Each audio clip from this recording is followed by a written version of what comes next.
Bab 6041. Saat sinar matahari keemasan mekar dari cakrawala timur di pagi hari, pesawat Charlie mendarat di Bandara Oroz Hill menghadap matahari terbit. Saat ini, dia tidak mengetahui bahwa Steve Rothschild, yang berada jauh di Amerika, tidak sabar untuk mengunjunginya di Cina. Begitu pesawat mendarat, Charlie tidak sabar untuk menelepon Maria. Panggilan itu tersambung, dan suara lembut Maria terdengar. "Tuan, mengapa Anda menelepon saya sepagi ini?" Charlie tersenyum dan berkata, "Nona Lin, saya baru saja mendarat di Oroz Hill. Saya ingin tahu apakah ini nyaman bagi Anda sekarang. Kalau begitu, aku akan datang ke Zijin untuk menemuimu di villa." Maria tersenyum tajam dan berkata, "Saya sudah menyiapkan beberapa minuman dan akan merebus air untuk membuat teh.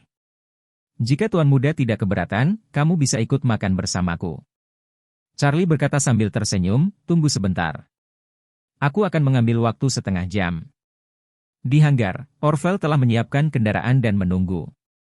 Dia melangkah maju untuk menyapa dengan hormat setelah Charlie turun dari pesawat. "Tuan Wade." Charlie mengangguk dan berkata kepada Orville, "Orville, terima kasih telah membawaku ke Gunung Zijin." Orville mengangguk dengan hormat, membuka pintu belakang, dan berkata, "Baiklah Tuan Wade, silakan masuk ke dalam mobil." Charlie masuk ke dalam mobil, dan Orville mengantar mereka berdua keluar dari bandara dan menuju ke kota.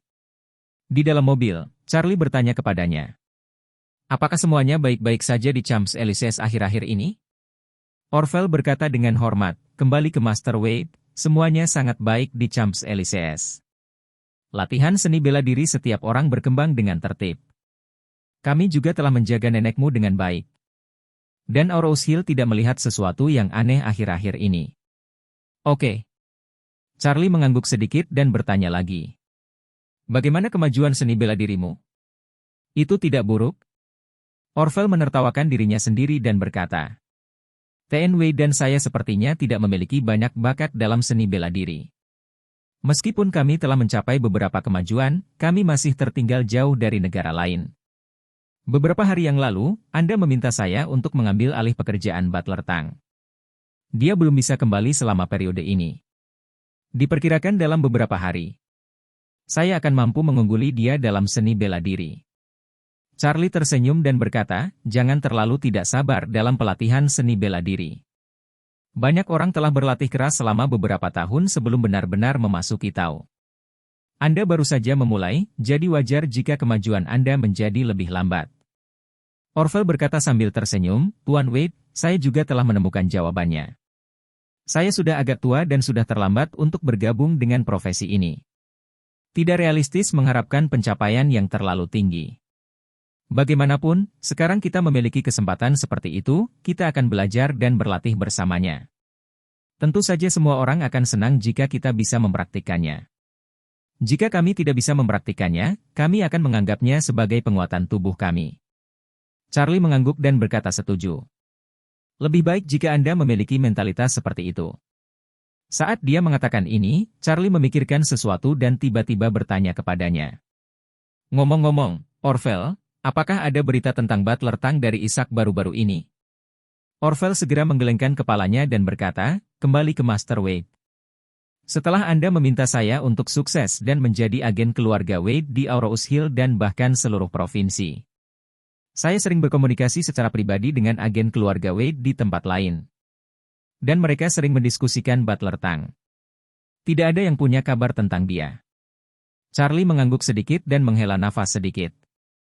Sepertinya dia tidak akan muncul lagi untuk sementara waktu. Orville bertanya dengan rasa ingin tahu, "Tuan Wade, kemana dia pergi? Bukankah dia selalu setia pada keluarga Wade? Kenapa dia tiba-tiba pergi tanpa pamit?" Charlie berkata, "Saya tidak begitu paham tentang hal ini. Tetapi berdasarkan pemahaman saya tentang dia, saya yakin dia bukanlah orang jahat. Apalagi orang yang tidak setia. Dia tidak akan menyakiti saya atau keluarga Wade. Pasti ada alasan kenapa dia tiba-tiba pergi tanpa pamit. Jika waktunya tepat di masa depan, kami mungkin masih menerima kabar darinya." Saat dia mengatakan itu, pertanyaan itu muncul lagi di benak Charlie. Dulu, dia merasa Leon bekerja untuk ayahnya. Namun, Leon pergi tanpa pamit. Dan kemungkinan besar dia meninggalkan album fotonya. Ini mungkin berarti Leon memiliki loyalis lain di belakangnya. Terlebih lagi, dilihat dari kepribadian Leon, tingkah lakunya yang konsisten, dan petunjuk bahwa album foto yang ditinggalkannya membawa keberuntungan baginya. Dia dan orang yang dia setiai seharusnya tidak menjadi musuhnya. Bahkan mungkin pasukan sahabatnya sendiri. Namun, dia tidak bisa mengetahuinya. Karena dia adalah tentara yang bersahabat, mengapa dia harus bersembunyi di kegelapan? Bukankah lebih baik jika mereka semua bertatap muka? Ngobrol terus terang, dan lawan musuh bersama-bersama.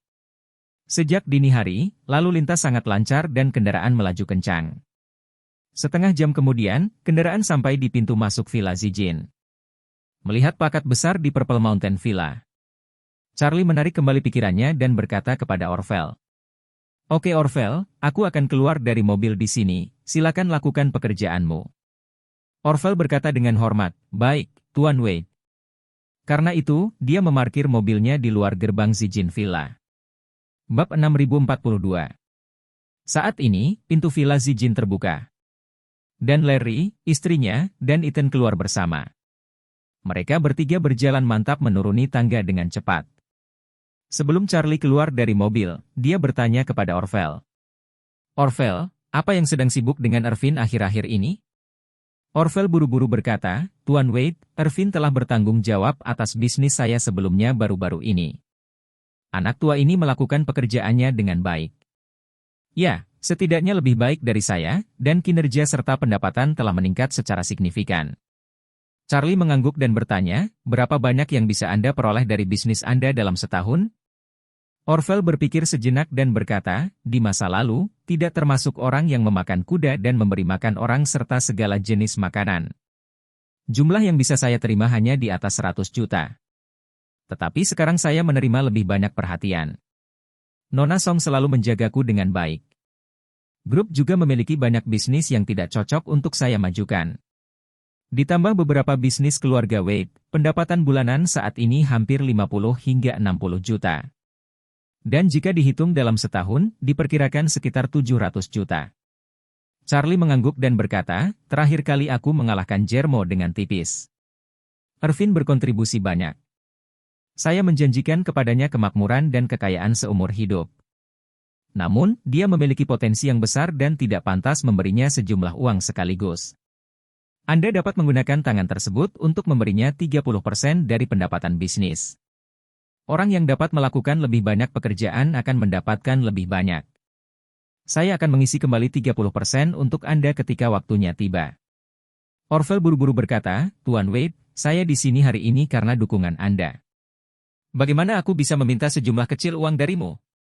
Charlie melambaikan tangannya dan berkata, satu kode dapat dikembalikan ke kode lain. Adalah prinsip untuk menggunakan uangmu sebagai bantuan kepadaku. Setelah itu, dia melihat Larry dan yang lainnya menunggu dengan hormat di luar mobil. Dan berkata kepada Orvel, masalah ini sudah diselesaikan, tidak perlu bicara lebih banyak. Melihat desakan Charlie, Orvel tidak punya pilihan selain mengangguk dan setuju. Kemudian segera keluar dari mobil dan berbelok ke kanan untuk membukakan pintu untuk Charlie. Charlie keluar dari mobil, dan Larry serta 3 orang lainnya berkata dengan hormat. Halo, Tuan Wade. Charlie mengangguk sedikit dan berkata, aku di sini untuk menemuimu Nona. Ethan buru-buru berkata, Tuan Wade, Nona secara khusus memintaku datang ke sini untuk menjemputmu. Dia sudah menunggumu di halaman lantai paling atas. Oke. Charlie tersenyum dan berkata pada Orvel.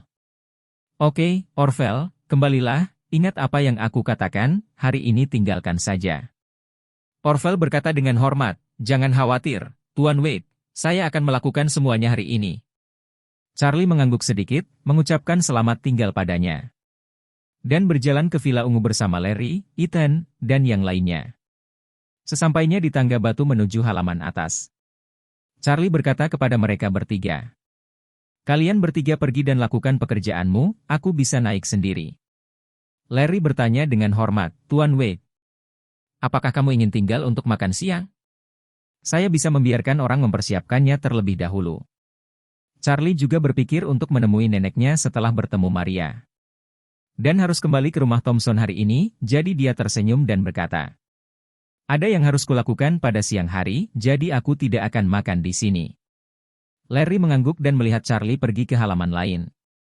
Sesampainya di depan pintu villa, Charlie baru saja hendak mengetuk pintu ketika dia mendengar suara manis Maria seperti burung. "Tuan muda, langsung masuk saja." Pintunya tidak dikunci. Hati Charlie terasa seperti genangan air jernih yang tertiup angin musim semi. Dengan sedikit gerakan, dia membuka pintu halaman dan melihat Maria. Mengenakan hanfu, duduk anggun di meja teh di bawah pohon, merebus air dan membuat teh. Melihat Charlie masuk, Maria tidak menyembunyikan keterkejutan di wajahnya. Dia dengan rapi menyingkirkan ketel berisi air mendidih. Berdiri dan menepuk ujung roknya dengan lembut menggunakan tangan putih rampingnya. Kemudian berlari menemui Charlie. Saat dia berdiri di depan Charlie, dia mengangkat kepalanya untuk melihatnya dan berkata dengan gembira, "Aku telah merindukan siang dan malam. Tuan muda akhirnya kembali." Setelah itu, tanpa menunggu jawaban Charlie, dia meraih tangan kanan Charlie dan berjalan menuju pohon. Pada saat yang sama, dia menunjuk dengan tangannya yang lain ke sebuah cabang setinggi lebih dari setengah meter di tepi kolam air panas. Dan berkata dengan penuh semangat, "Lihat, Tuan, Ibu Puca telah menumbuhkan 96 daun." "Oh!" Charlie tidak bisa menahan diri untuk tidak berkata dengan terkejut. "Dia tumbuh cukup cepat. Apakah kamu menghitung setiap hari?" "Ya." Maria berkata dengan gembira, "Saya menghitungnya setiap pagi dan sore. Saya telah menghitung baru-baru ini." Kecepatan perkecambahannya cukup cepat. Setelah mengatakan itu, dia bertanya pada Charlie, "Tuan, apakah Anda ingin mencoba teh yang dibuat dari induk teh PUR? Jika kamu ingin mencobanya, aku akan memetik beberapa daun muda untuk membuatkan teh untukmu." Charlie berkata sambil tersenyum, "Jika kamu memetik semua daun mudanya, mungkin cukup untuk membuat secangkir. Mari kita lupakan saja. Biarkan dia tumbuh dulu." Maria berkata sambil tersenyum, "Karena Tuan muda berkata demikian, maka saya tidak akan mengambilnya untuk saat ini." Charlie menggoda, "Menurutku kamu bersikap sopan padaku lagi, kan?" "Tidak mungkin," kata Maria malu-malu. "Saya sudah lama mengatakan itu selama tuannya membuka mulutnya. Saya bersedia menyerahkan apapun." Setelah mengatakan itu, dia segera mengubah topik dan berkata, "Ngomong-ngomong, Tuan Yo, apakah Tuan Peter Yo sudah kembali bersama Anda?" "Belum," kata Charlie. "Paman Yo harus menunggu 2 hari untuk pergi ke Eropa Utara bersama Ratu Helena dari Eropa Utara, dan kemudian kembali ke Tiongkok." Maria mengangguk sedikit dan bertanya, "Lalu ketika Tuan Muda bertemu dengannya kali ini, apakah dia memecahkan keraguan di hati Tuan Muda?" Charlie tiba-tiba merasa sedih dan menghela nafas. Dia menjelaskan kepadaku apa itu Shenglongge. "Seperti yang Anda duga sebelumnya, Nona Lin, Shenglongge memang belum lahir." Maria bertanya dengan heran, "Lalu bagaimana Shenglongge diciptakan?" Charlie menunduk dan bergumam. Shenglongge adalah ketika seseorang mengupas naganya sendiri dan kemudian memberikannya kepada orang lain. Berkah adalah naga yang sedang naik daun.